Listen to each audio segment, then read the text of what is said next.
एक बहन का एक निजी भाव आया है और उनका भाव यह है कि महाराज जी, कल आपने कथा में कहा था कि अगर कोई अपने पति को छोड़ दे तो उसे नरक की प्राप्ति होती है, पर अगर पति शादी के बाद खूब क्रोध करे, अपमान करे, शराब पिए, मारपीट करे और पत्नी केवल लव मैरिज है ऐसा सोच करके सालों तक निभाए इस आशा में कि चीजें सुधर जाएंगी, पर और बुरी हालत हो जाए, जीवन ही नरक होने लगे, मृत्यु जीवन से अधिक अच्छी लगे, तो ऐसे में अगर पति को छोड़ के आगे बढ़ने तो क्या ये गलत है?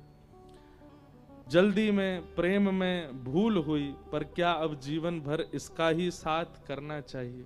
देखो, एक ऐसा स्टेटमेंट है कि शायद बहुत लोग इस स्थिति में होंगे और हमारा इस पर कुछ भी कहना कहीं कहीं गलत भी हो सकता है और कहीं कहीं ठीक भी हो सकता है। बहुत ध्यान से सुनिएगा, हम भागवत जी की बात कह रहे हैं। पति को छोड़ने के लिए मना किया गया था कल की कथा में, पर पति हो तो, पति का मतलब क्या होता है? रक्षक। अगर आपके स्वभाव का, अगर आपकी मर्यादा का, आपके पत्नित्व का, आपके संबंध का अगर वो रक्षा करता तो ही वो पति है। अगर वो रक्षक नहीं है, अपने पतित्व का निर्वहन नहीं कर रहा, तो वो पति भी तो नहीं है ना। श्रीमद् भागवत जी कहती हैं, गुरुर न सस्यात्, स्वजनो न सस्यात्, दैवम न सस्यात्, पत्निश्च सस्यात्, पतिश्च सस्यात्। जो अपने पतित्व का भाव ना निभा रहा हो, आप धर्म पत्नी हैं, आप पाप पत्नी नहीं हैं। विवाह के बाद पति के बाम में बैठ करके उसके धर्म को बढ़ाने की क्रिया आपकी। अगर आपके बिना वो कोई भी धर्म करेगा, विवाह के बाद उसको फल नहीं मिलेगा, क्योंकि आप धर्म पत्नी हैं। आपके द्वारा ही धर्म उसको प्राप्त होगा। अगर वो इस बात का सम्मान नहीं करता है, पत्नी के प्रति वो भावना नहीं रखता है जो होनी चाहिए, और सबसे बड़ी बात, पति शब्द का जो अर्थ है रक्षक, वो रक्षक का दायित्व नहीं निभाता है, तो ऐसे में निर्वहन करना उचित नहीं। भागवत जी कहती हैं, उस पति का त्याग करो जो भगवत मिलन में बाधा बने। अब सतियों के चरित्र अगर आप पढ़ोगे तो सतियों के चरित्र में तो ऐसा आया कि पति कैसा भी है, पर सती कन्या ने उसका त्याग नहीं किया, उसके संग निर्वहन करती रही, फिर उसके सतित्व पर ठाकुर जी रीझ गए।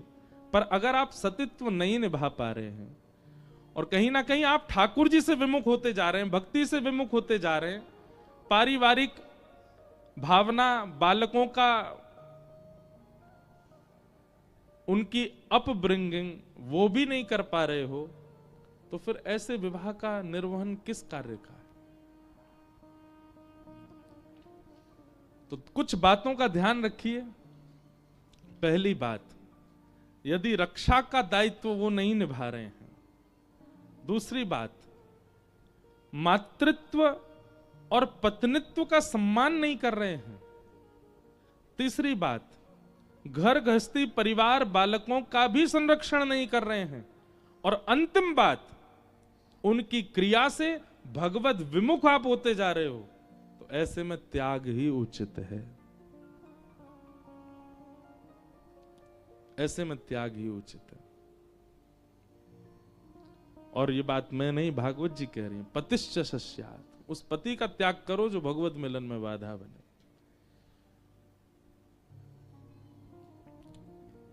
घर की भीतर की, अब आप ज्यादा अनुभवी, मेरा तो अभी अनुभव नहीं विवाह का, पर एक बात कहें, भ्रमण करने से बहुत अनुभव हो जाता है। हम इतना भ्रमण करते हैं, इतनी जगह जाते हैं, इतने लोगों से मिलते हैं कि अनुभव हो जाता है।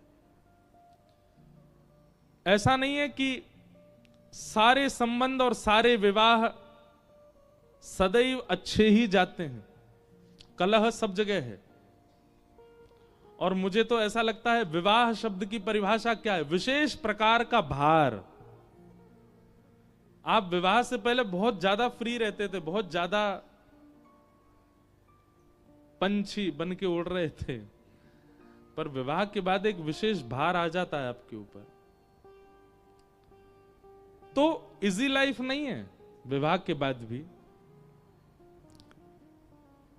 लेकिन ऐसी नारकीय लाइफ भी तो नहीं होनी चाहिए ना, ऐसी नरक भरी जीवन भी तो नहीं होना चाहिए। अब देखो इसमें एक चीज है, आपने उसमें एक बात और कही कि आपने प्रेम के वश होकर के और जल्दीबाजी में निर्णय लिया, तो आप दंड मिल भी तो रहा है आपको।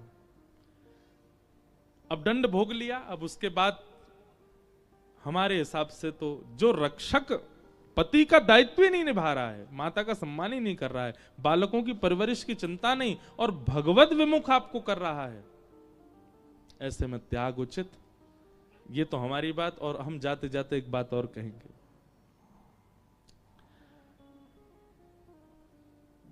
ठाकुर जी से इस विषय में जरूर पूछ लें।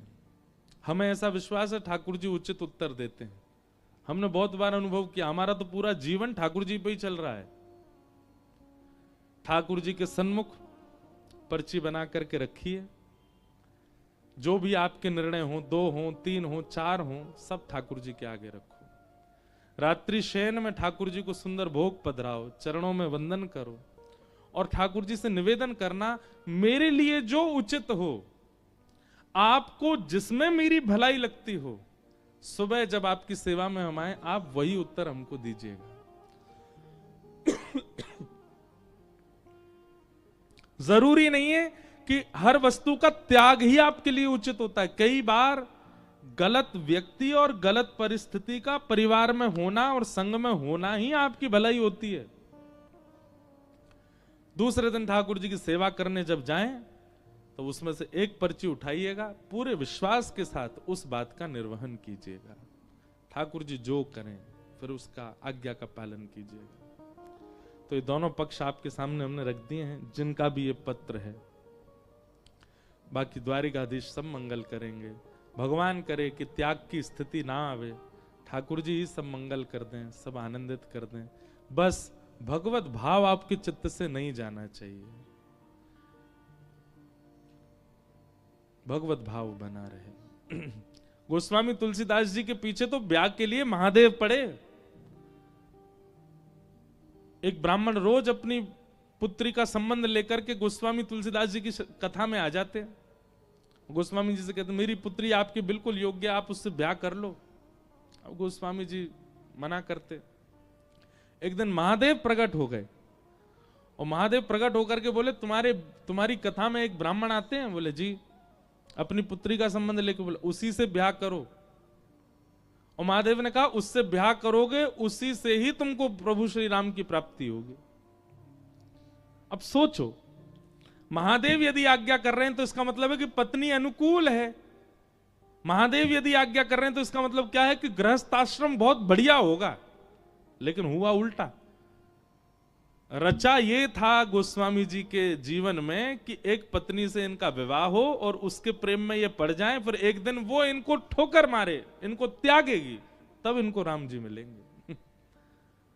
जरूरी नहीं है कि व्यक्ति का संग भगवत प्राप्ति कराएगा, कई बार व्यक्ति का त्याग आपको भगवत प्राप्ति कराता है।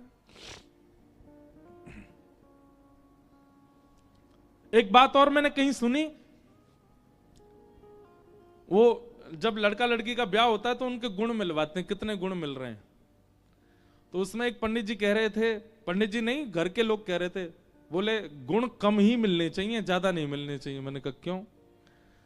बोले पूरे गुण मिले थे तो राम सीता जी के मिले थे, सारे गुण मिल गए थे।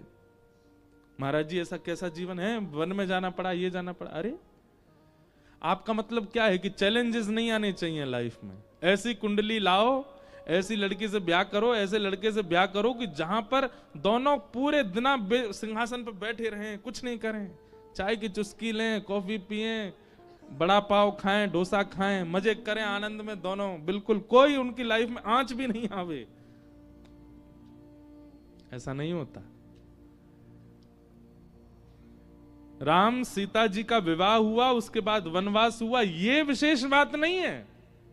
वनवास में भी दोनों ने एक दूसरे का साथ नहीं छोड़ा, ये विशेष बात है। गृहिणी ऐसी आनी चाहिए, पति ऐसा आना चाहिए। हमेशा बेटा का या बेटी का ब्याह इस भाव से करो चैलेंजेस तो आएंगे लाइफ में, पर ये एक दूसरे को सपोर्ट करने वाले हों, छोड़ने वाले नहीं।